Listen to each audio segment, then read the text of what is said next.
Doflamingo, également connu sous le nom de Joker, était autrefois l'un des grands corsaires les plus influents. Cet homme qui autrefois tirait les ficelles dans l'ombre est aujourd'hui en train de croupir dans une cellule de la prison d'Impel Down.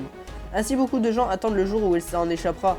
Et je vous annonce aujourd'hui que ce jour est bien plus proche que vous ne le pensez. Laissez-moi donc vous exposer cette théorie dans cette vidéo. Comme d'habitude, si vous aimez cette vidéo, n'oubliez pas le pouce bleu, ça soutient la chaîne et ça me rend très heureux. Sachant que toutes les vidéos sur les animés me demandent beaucoup plus de travail que les autres. Allez, c'est parti!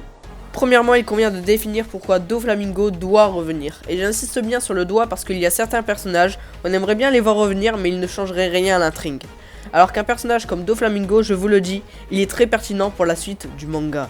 Je vais donc vous présenter mes arguments parce que effectivement Doflamingo doit faire surface.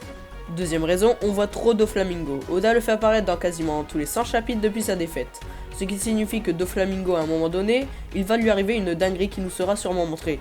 Et si Oda apporte autant d'importance à Doflamingo, c'est pas pour faire l'actu, c'est qu'à un moment donné, comme je le disais plus tôt, il va y avoir de l'action.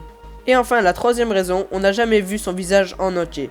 Certains ne feront aucun élément à cela, mais pour moi les lunettes de Doflamingo représentent quelque chose. Elle doit renfermer en elle-même un secret. Parce que quand Luffy a battu Doflamingo et que ses lunettes se sont cassées, est-ce que ce symbole ne serait pas là pour nous dire que métaphoriquement, Doflamingo va changer mais qu'il va également nous montrer ses yeux? Ce point est assez anecdotique, mais c'est assez curieux qu'on ait eu le face reveal de Katakuri, mais qu'on n'ait pas eu celui de Doflamingo. Alors moi j'ai qu'une seule chose à vous dire, préparez-vous au retour de Doflamingo et ça va être grandiose.